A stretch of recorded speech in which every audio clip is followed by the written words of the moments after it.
Donc, aujourd'hui, nous allons voir le récit de la tentation de Christ dans Luc 4, versets 1 à 13. Par contre, on aura le temps simplement de voir l'introduction et la première tentation, et Dieu voulant, nous verrons les deux autres tentations dimanche prochain. Étiez-vous là le 22 mai 2005? J'ai prêché ce texte-là. Donc, peut-être que j'ai réécrit ma prédication, cependant, mais c'est possible qu'il y ait du matériel que vous avez déjà entendu depuis cette tribune. Avant de dire la parole, nous allons prier.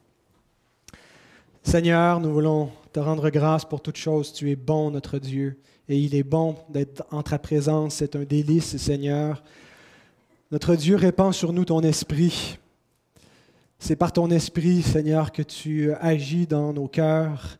Répands sur moi ton esprit pour que je puisse prêcher avec conviction, avec assurance, avec clarté la parole de vérité, et répands sur nous, sur chacun de nous ton esprit pour que nous puissions recevoir cette parole avec humilité, avec foi, et qu'elle puisse produire en nous, Seigneur, le fruit que tu désires voir dans nos vies. Seigneur, c'est pour ta gloire et c'est au nom de Jésus-Christ, le Rédempteur, celui qui a vaincu le tentateur, que nous te prions. Amen. Luc 4, versets 1 à 13. Jésus, rempli du Saint-Esprit, revint du Jourdain et il fut conduit par l'Esprit dans le désert, où il fut tenté par le diable pendant 40 jours. Il ne mangea rien durant ces jours-là, et après qu'ils furent écoulés, il eut faim.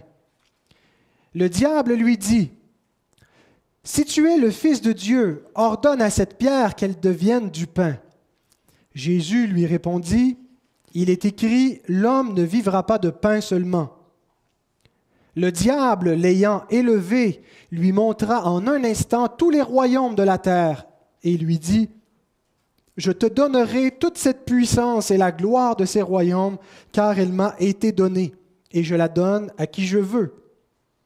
Si donc tu te prosternes devant moi, elle sera toute à toi. » Jésus lui répondit, « Il est écrit, tu adoreras le Seigneur ton Dieu et tu le serviras lui seul. » Le diable le conduisit encore à Jérusalem, le plaça sur le haut du temple et lui dit, « Si tu es le Fils de Dieu, jette-toi d'ici en bas, car il est écrit, il donnera des ordres à ses anges à ton sujet afin qu'ils te gardent, et ils te porteront sur les mains, de peur que ton pied ne heurte contre une pierre. » Jésus lui répondit, « Il est dit, tu ne tenteras point le Seigneur ton Dieu. » Après l'avoir tenté de toutes ses manières, le diable s'éloigna de lui jusqu'à un moment favorable.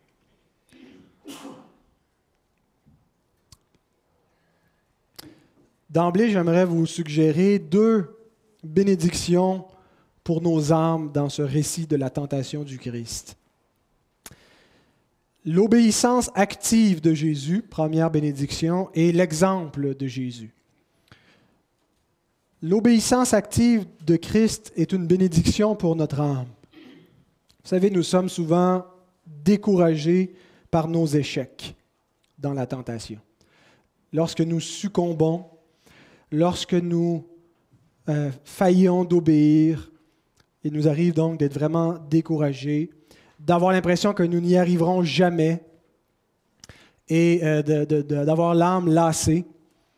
Et ce récit vient comme une bénédiction pour nous encourager. Et la bénédiction, nous allons la saisir si nous voyons que l'obéissance parfaite qui est présentée dans ce texte, que la victoire complète contre Satan, c'est notre victoire.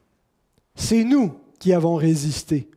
C'est nous qui n'avons pas succombé aux suggestions sataniques de désobéir à Dieu. Parce que Christ est ici notre représentant. Et son obéissance nous est imputée. Elle est mise à notre compte. Et il y a un parallèle, il y a un double parallèle dans ce texte, je pense, entre Adam et Christ et Israël et Christ. Quand on lit ce récit, ça nous fait penser d'un côté à ce que Adam a dû éprouver lui-même dans l'alliance des œuvres, dans le jardin d'Éden, où il devait lui aussi vivre de la parole de Dieu, garder le commandement de Dieu, et a été soumis à la tentation du serpent qui s'est approché de lui. Et ça nous rappelle également Israël qui a été conduit pendant 40 ans au désert pour apprendre à vivre de la parole de Dieu et qui a été tenté aussi par Satan.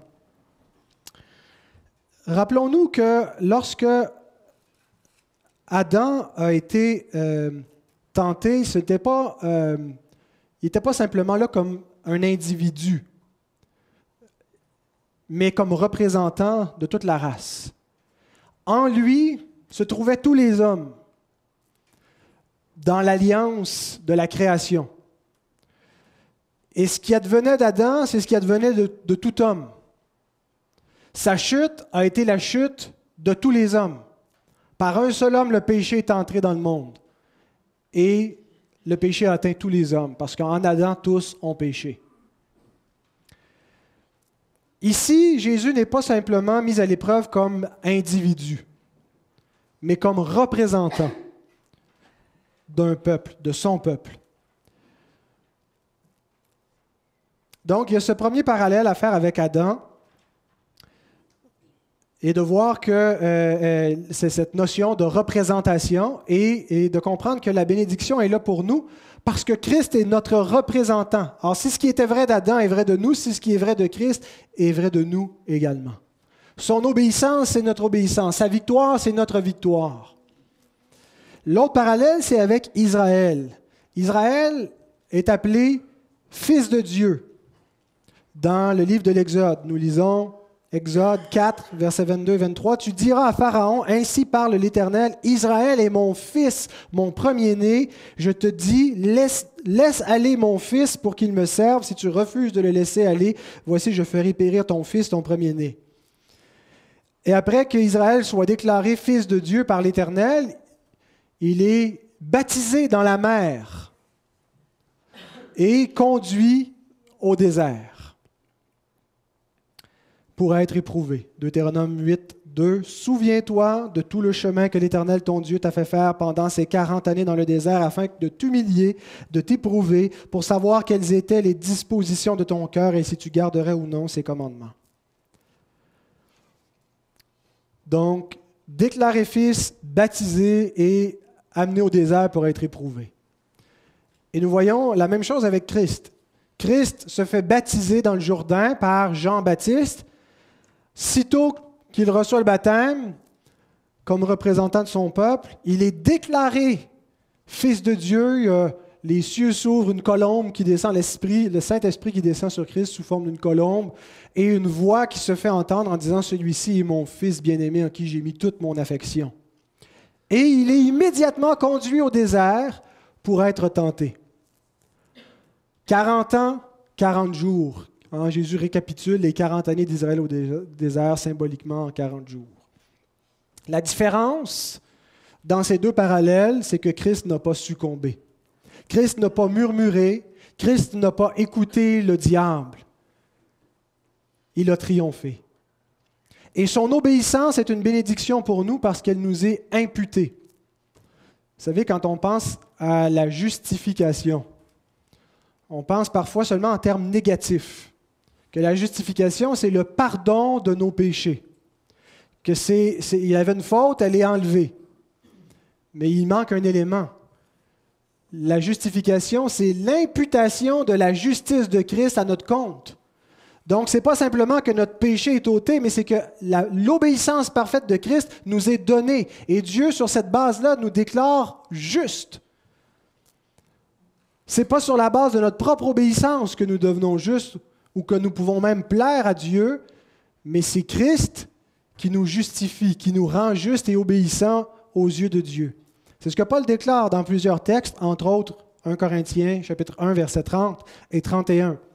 « C'est par lui que vous êtes en Jésus-Christ, lequel, de par Dieu, a été fait pour nous sagesse, justice et sanctification et rédemption, afin, comme il est écrit, que celui qui se glorifie dans le Seigneur. » Il est notre justice. Elle nous a été imputée. Donc, lorsque nous tombons, notre consolation ne devrait pas être de nous dire « je ferai mieux la prochaine fois ». Lorsque nous faisons ça, nous mettons le projecteur sur nous-mêmes et nous sommes tranquillement en train de faire un salut par nos œuvres. Lorsque nous tombons, bien sûr qu'on espère faire mieux la prochaine fois, mais notre réflexe devrait être de nous consoler dans la justice de notre Seigneur, de savoir que notre échec ne nous enlève rien des bénédictions célestes que le Seigneur a pour son peuple parce qu'elles nous sont toutes garanties par le Fils de Dieu. Et tout ce que nous avons à faire dès que nous tombons, c'est de le confesser. Et Dieu est fidèle et juste pour nous pardonner. Parce que la justice de Christ est mise à notre compte. Le péché a été expié et en plus, Dieu nous trouve à ses yeux parfaits puisqu'il nous voit au travers du Christ. Donc, telle est notre première consolation dans ce récit. C'est notre obéissance, c'est notre victoire. Et plus nous allons contempler cette victoire, plus nous allons en remporter des victoires concrètes dans notre marche quotidienne. Et c'est la deuxième bénédiction pour notre âme, l'exemple de Christ. Lorsque nous contemplons Christ, lorsque nous portons sur lui les regards et que nous admirons son exemple et sa victoire, non seulement il y a une paix pour notre âme en sachant « il a tout fait le travail, je suis sauvé ». Il y a cette paix-là, qui était la première bénédiction, mais il y a un deuxième effet. Nous sommes transformés dans la même image. Nous devenons semblables à lui.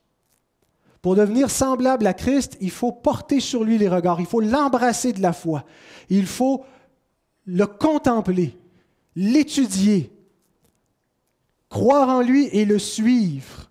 Et quand on fait ça, on est transformé. L'apôtre Pierre dit « Christ aussi a souffert pour vous, vous laissant un exemple afin que vous suiviez ses traces. »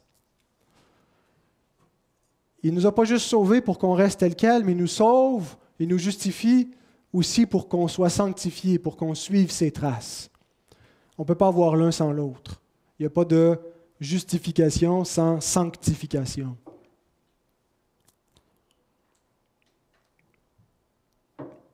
Dans la tentation, dans l'épreuve, il y a parfois un nuage de confusion qui vient entourer notre cœur.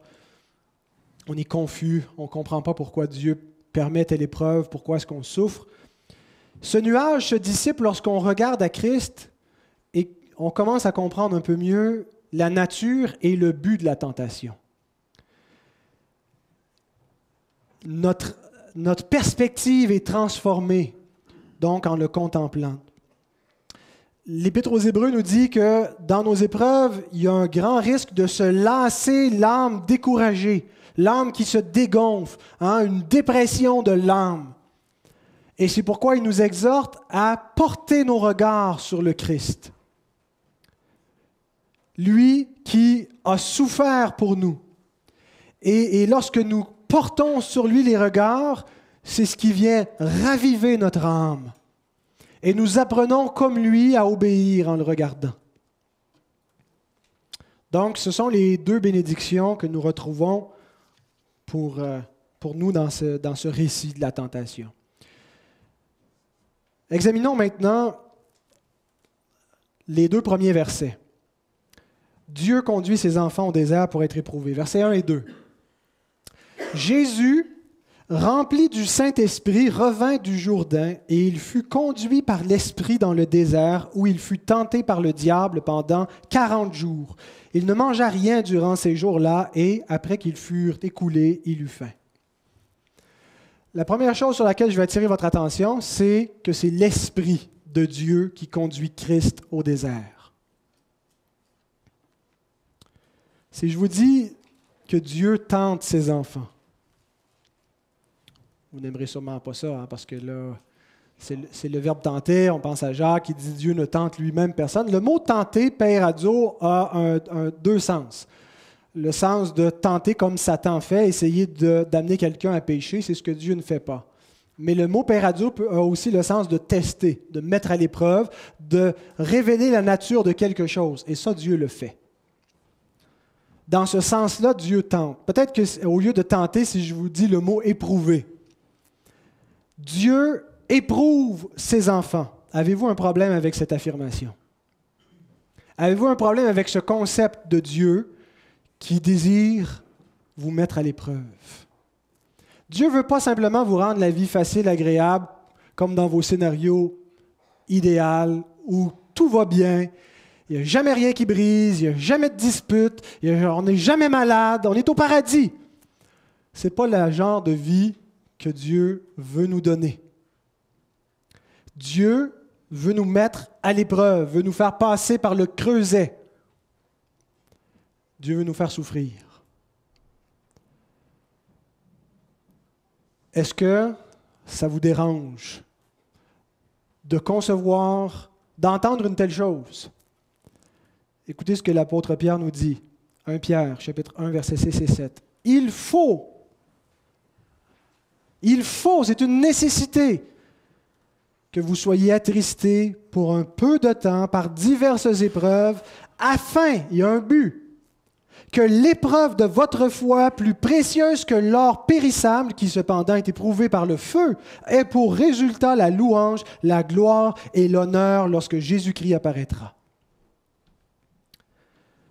Bien-aimés, la maladie, la souffrance, les épreuves, quelles qu'elles soient, ou même quand il n'y a rien extérieurement, que c'est juste dans notre tête, dans notre perception du quotidien, qu'on trouve ça pénible, ce n'est pas un manque de foi, ce n'est pas parce qu'il y a une punition qui arrive sur notre vie, qu'on passe par des épreuves. Je me souviens que j'ai prêché ce message-là, donc il y a presque 10 ans, à Québec, et il y a un monsieur qui est venu me voir en pleurs à la fin pour me remercier parce que dans le milieu dans lequel il a grandi dans la foi, on lui disait que si tu es malade, Dieu veut te guérir. Et si tu n'es pas guéri, c'est parce que tu manques de foi. C'est de ta faute. Et tout le fardeau était sur lui, sur ses épaules, et il y avait une maladie dégénérative qui allait mener à la mort éventuellement, une longue maladie. Et comment ça avait libéré son cœur d'entendre que ce n'est pas parce qu'il manque de foi, ce n'est pas parce qu'il ne croit pas assez en Dieu, c'est peut-être parce que simplement Dieu ne veut pas le guérir, ça fait partie de son plan. Et ce n'est pas une malédiction, la maladie, l'épreuve fait partie du plan de Dieu. Et ce n'est pas à dire que Dieu ne l'utilise jamais comme un moyen pour discipliner ses enfants. Dieu, oui, corrige ses enfants. 1 Corinthiens 11 nous parle même de maladies, d'infirmités qui arrivent parfois sur le peuple de Dieu comme une correction paternelle. Mais ce n'est pas toujours le cas. Certaines maladies sont pour la gloire de Dieu, pour que Dieu manifeste dans notre faiblesse sa puissance, sa grâce, son soutien. Donc, non seulement elles ne sont pas contraires au plan de Dieu, mais elles font partie de son plan pour augmenter notre foi.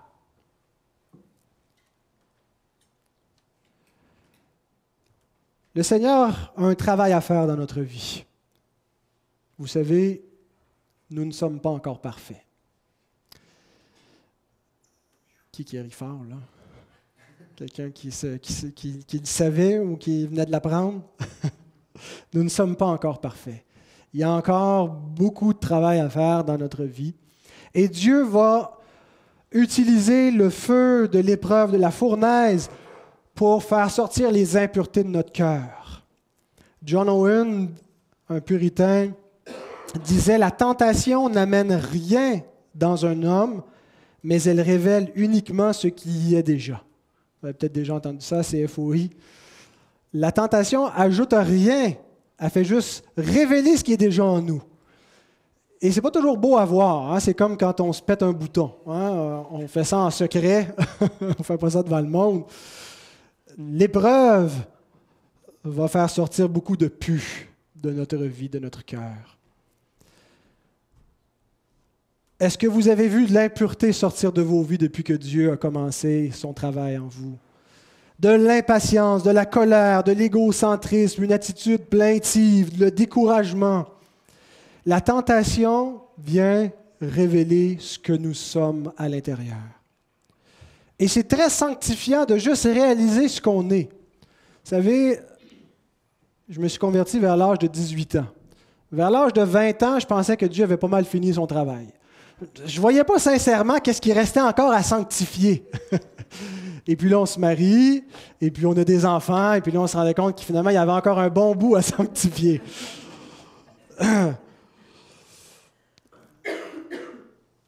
Et on n'a pas cette conception-là quand le Seigneur ne travaille pas dans notre vie. Vous savez, un non-croyant, ce qui caractérise la pensée d'un non-croyant, c'est l'indifférence face au péché. Il n'est pas conscient de la gravité de ses propos ou de sa pensée, que c'est grave de penser comme il pense quand sa pensée ne correspond pas à la pensée de Dieu. Tout est banal et il trouve qu'on est des espèces de fondamentalistes, intégristes, d'avoir une morale aussi ferme. Ce qui distingue le croyant, c'est la sensibilité de sa conscience et comment il perçoit la gravité du péché. Et c'est une des premières évidences que le Seigneur travaille dans sa vie. Sa conscience devient sensible. Il ne trouve plus cela banal, le péché. Il trouve ça grave. Il est repentant et il est même misérable parce qu'il est loin d'être parfait. Même s'il est beaucoup mieux qu'avant que le Seigneur entreprenne une œuvre. Et réjouissons-nous de cet effet qui est en quelque sorte qui est souffrant, qui est pénible, qui est désagréable, parce qu'il est bon. Le Seigneur veut produire ce fruit qui aura à l'apparition du Seigneur Jésus, qui recevra la louange. Ce travail que le Seigneur va avoir accompli n'est pas en vain. Il est précieux pour Dieu et Dieu se réjouit de voir cette transformation, c'est lui qui l'opère. Donc, collaborons avec le Seigneur. Mettons-nous dans une disposition de cœur pour travailler nous aussi avec lui à notre salut, à notre sanctification. Revenons à la tentation de Christ. Lui, il se révèle comme un homme radicalement pur. Ce n'est pas pour faire sortir ce qui est mauvais au-dedans de lui, puisqu'il est le seul homme juste, le seul bon. Mais la tentation va quand même révéler ce qui est en lui. La tentation révèle ce qui est mauvais en nous, mais la tentation révèle que Christ est bon. Le Père vient de dire, « Voici mon Fils en qui mon âme prend plaisir. Voici celui en qui je fais mes délices. » Et Jésus confirme que c'est exactement cela.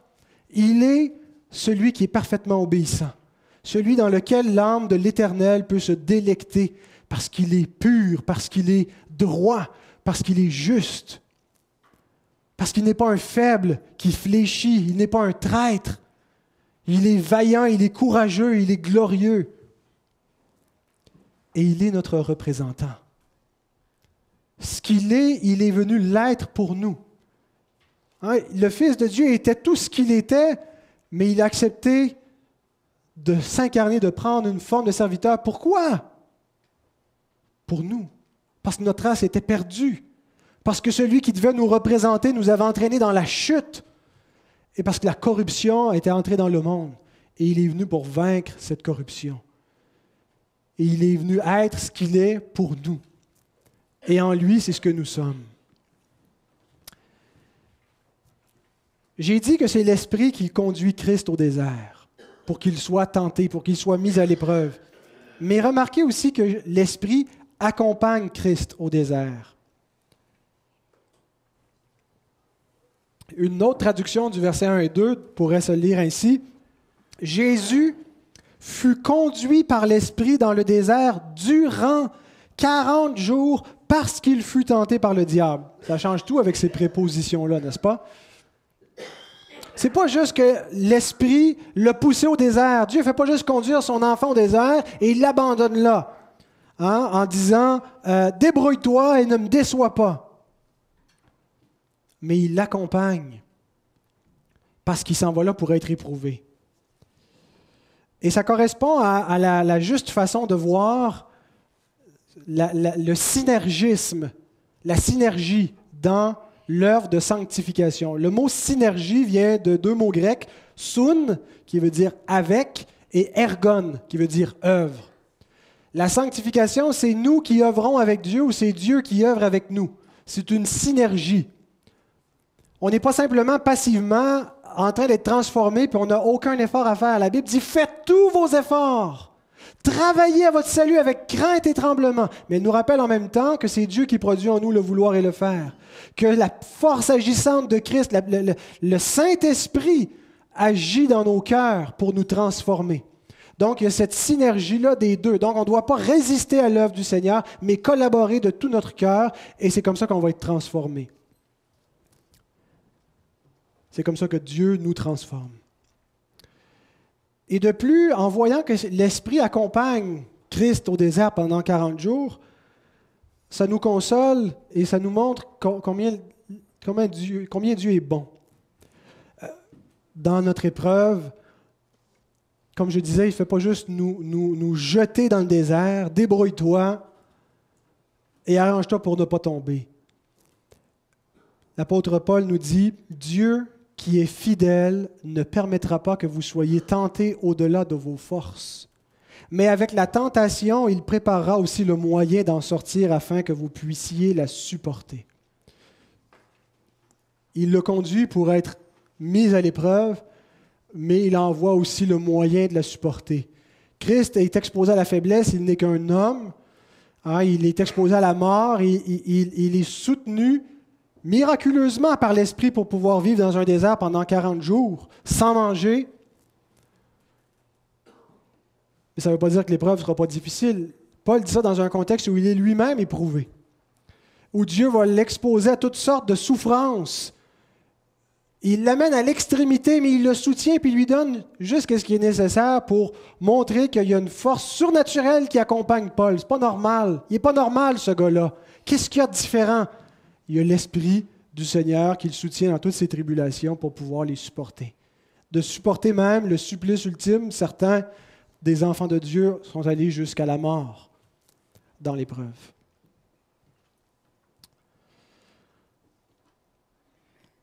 Regardons maintenant la première tentation. Ça va être le dernier point de ce message, verset 3.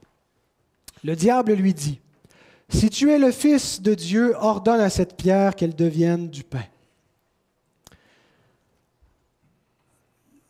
Satan n'est pas en train de dire, « Si tu es le Fils de Dieu, prouve-le. » Il n'est pas en train d'essayer, sa stratégie, ce n'est pas d'essayer de mettre un doute dans l'esprit de Christ pour qu'il doute de sa filiation divine et qu'il essaie de le prouver en faisant un miracle. Le sens est plutôt, « Puisque tu es le Fils de Dieu, change ces pierres en pain. » Vous arrive-t-il de vous dire à vous-même, lorsque Dieu vous met à l'épreuve, « Je n'ai pas enduré cela. Je ne mérite pas ça. J'en veux pas. »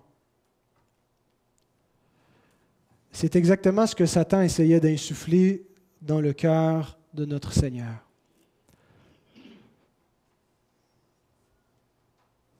Voyons Jésus, tu es le Fils de Dieu. Tu n'es pas comme la gang d'Israélites qui sont morts au désert. Tu n'as pas enduré cela, tu es le Fils de Dieu. Change cette pierre en pain. Arrête de t'attendre inutilement à ton Père. Il va te laisser crever ici. Il les a laissés mourir, les autres. Prends les choses en main.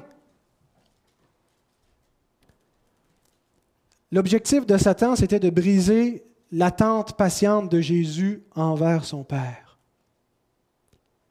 Il va te laisser sécher dans ce maudit désert. Est-ce qu'il n'y a pas une limite raisonnable pour cesser d'endurer l'épreuve? Est-ce que la souffrance n'atteint-elle pas un degré, un bon moment donné, où on peut dire à Dieu, « C'est assez!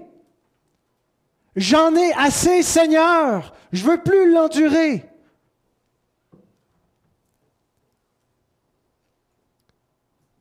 Voici la limite. Vous n'avez pas encore résisté jusqu'au sang en luttant contre le péché. Hébreux 12, 4. Christ s'est rendu jusqu'à cette obéissance suprême, jusqu'à s'humilier lui-même, se rendant obéissant jusqu'à la mort, même jusqu'à la mort de la croix.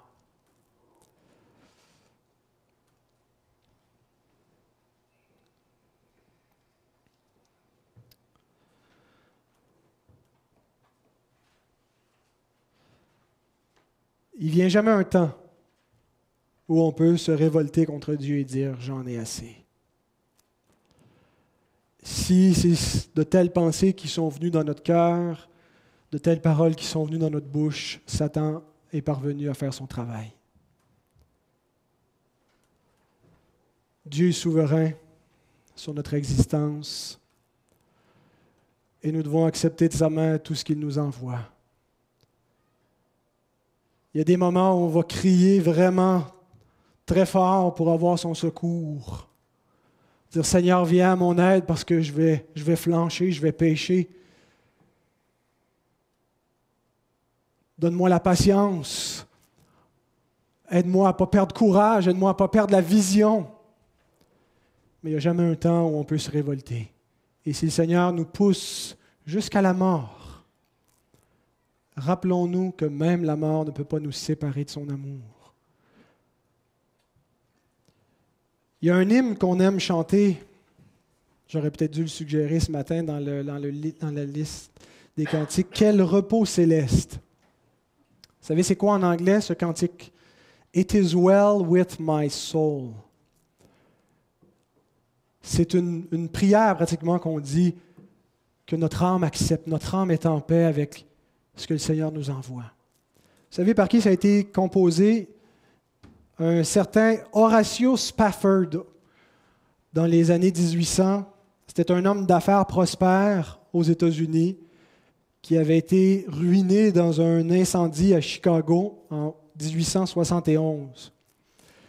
Et donc, un gros incendie qui avait affecté une partie de la ville et il avait aidé avec sa famille les sinistrés avec les moyens qui leur restaient.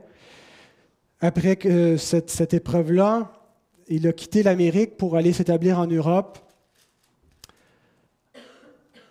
Il est parti seul devant sa famille. Une fois qu'il a trouvé un endroit pour s'établir, sa famille devait venir le rejoindre. Ce qu'ils ont fait, sa femme et ses 4 filles ont traversé également l'Atlantique et leur navire a coulé. Imaginez, vous recevez cette nouvelle-là, vous venez d'être ruiné et là, vous apprenez que le bateau de votre famille a coulé. Il y a plusieurs semaines sans avoir de nouvelles, on sait qu'il y a des survivants. Imaginez l'angoisse, on ne sait pas qu'est-ce qu'il y en est. Il reçoit un télégramme de sa femme qui lui dit « Je suis la seule survivante ». C'est tout ce qu'elle lui a écrit. Et là, il a retraversé l'Atlantique. Le capitaine le fait venir dans sa cabine lorsqu'ils ont passé à l'endroit où le navire avait fait naufrage. Il s'est retiré dans sa cabine et c'est là où il a composé ce cantique. Laissez-moi vous lire la première strophe. Je le lis en anglais parce que la poésie est trop belle.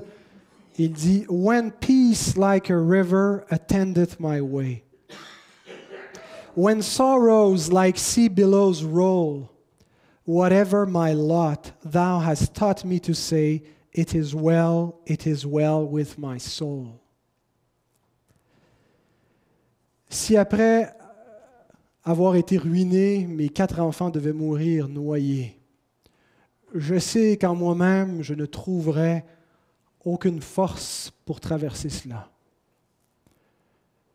Mais l'Esprit de Christ accompagne ses enfants au désert. Laissez-moi vous lire un extrait d'une lettre qu'il a écrite à sa sœur dans le même voyage. Jeudi dernier, nous passions au travers du site où elles sombrèrent au milieu de l'océan, à 5 kilomètres de profondeur. Mais je ne pense pas à nos très chers enfants comme s'ils étaient là, au fond de l'océan. Elles sont en sécurité, gardées comme les précieuses brebis auprès du Seigneur. C'est là que nous irons aussi très bientôt. En toute chose, grâce soit rendue à Dieu. Il nous a donné l'opportunité de le servir et de le louer pour son amour et pour sa grâce envers nous et les nôtres. Je le louerai de tout mon être, puisse chacun de nous se lever, tout laisser et le suivre. Satan ne veut pas que vous disiez « It is well with my soul ». Satan veut vous empêcher de dire ça. Il veut vous faire dire le contraire. Dire « Non, c'est plus bien.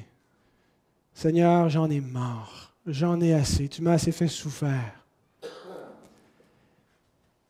Il veut mettre dans votre cœur le murmure, l'irritation, l'incrédulité. Ne plus croire que Dieu entend vos prières, ne plus croire que Dieu voit ce qui vous arrive. Croire que la providence divine est en panne.